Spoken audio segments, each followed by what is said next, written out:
I'd been drugged, locked in a room with a man. Under HD cameras, our every move was live streamed on the dark web. The audience was ecstatic, betting on how long we could last. Now 2 paths lay before me, either succumb to the drug and die an agonizing death, or sacrifice my dignity, putting on a horrifying spectacle with this man for thousands of depraved eyes. Hey, welcome everyone to How Long Can They Last? An electronic synthesized voice echoed in the enclosed space. The large screen on the wall clicked to life. The sudden brightness made me hiss in pain. Awake! The man's voice rasped. I turned my head, my breath catching in my throat. It was Adrian Sterling, heir to the powerful Sterling Pharmaceuticals, a name synonymous with prestige in the city. Rumor had it, he was unapproachable. We'd only met twice at art exhibitions. My illustrations for their new drug had just passed final review, so we'd barely exchanged a word. Mr. Sterling, where are we? An underground warehouse. We're being live-streamed. He retreated to a corner, his breathing heavy. Doesn't it feel a little hot in here? I fanned myself, looking around. He shot me a strange look, but didn't answer. High-definition cameras were installed in all 4 corners, broadcasting to the dark web. A strange burning heat was simmering under my skin. I tried to take deep breaths, anything to distract myself.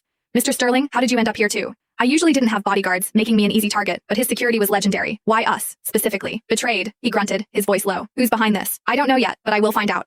The live chat on the big screen scrolled wildly. Holy crap! Is that Summer, the illustrator? Even the city's top bachelors were after her. Adrian Sterling, the notoriously reserved CEO? This is wild. Dark web, you're insane. Those words felt like dirty hands trying to strip me bare. Let us out! This is illegal! My voice trembled. The electronic voice let out an exaggerated mocking laugh. Oh, help me, I'm so scared. The 30-minute countdown has begun. Place your bets on how long they can resist, and who breaks first. The comments became even more brazen. Playing innocent? Once the drug kicks in, you'll be begging. It's been half an hour. Why haven't they started? Drug? I glanced at Adrian. He looked even worse than I felt. Cold sweat trickled down his face, his hands braced against the wall, muscles trembling, like he was wrestling a beast. I rushed to the steel door, pounding on it. Hello? Is anyone out there? Open up! The drug will kick in faster if you exert yourself. Don't fight it, Adrian warned. His voice was husky, like a potent poison. I instinctively wanted to lean into his embrace, and a shiver ran through me. The doors welded shut, he sighed. I glared at him. So, we just wait to be tortured to death by the drug? Or be humiliated like animals in front of thousands? He said, I'm sorry, I won't touch you. I started to cry. I'm just so scared. Don't worry. Sweat beaded on his forehead. I won't touch you. You're so loud. Looks like we didn't give you enough. The electronic voice hissed, sinister. A pink gas sprayed out, a sickeningly sweet scent filling my nostrils, and my fingertips tingled. Adrian turned, his eyes fixed on me, pupils mere pinpricks. My body trembled, and a shameful anticipation stirred within me. Don't breathe it in! He rushed towards me, covering my mouth and nose with his hand. His hand was terrifyingly hot, his thumb brushing my lips with an almost aggressive feel. I instinctively leaned into his embrace, his face inches from mine, his breath a fiery inferno of the drug's scent. The comment section exploded. Finally some action! Hold her tight! His hand's going to crush her face. Adrian's fingers tightened abruptly, and I let out a muffled groan of pain. Sorry! He let go suddenly, stumbling back and hitting the door. A sharp edge on the door sliced his forearm and blood welled up. I gasped. Don't be scared! He dug his fingers into the wound, a primal roar escaping him like a trapped beast, forcing himself to stay lucid and away from me. The comments were vicious. Bleeding for sympathy? Let her lick it clean. I wasn't doing well either. The drug was devouring my will. Creeping through my veins, I bit my tongue, fighting the rising tide of desire. My skin crawled with an unbearable sensation, wanting to draw closer to the source of the intoxicating scent. Adrian's wound was still bleeding, staining half his sleeve red. I tore off the lace hem of my dress.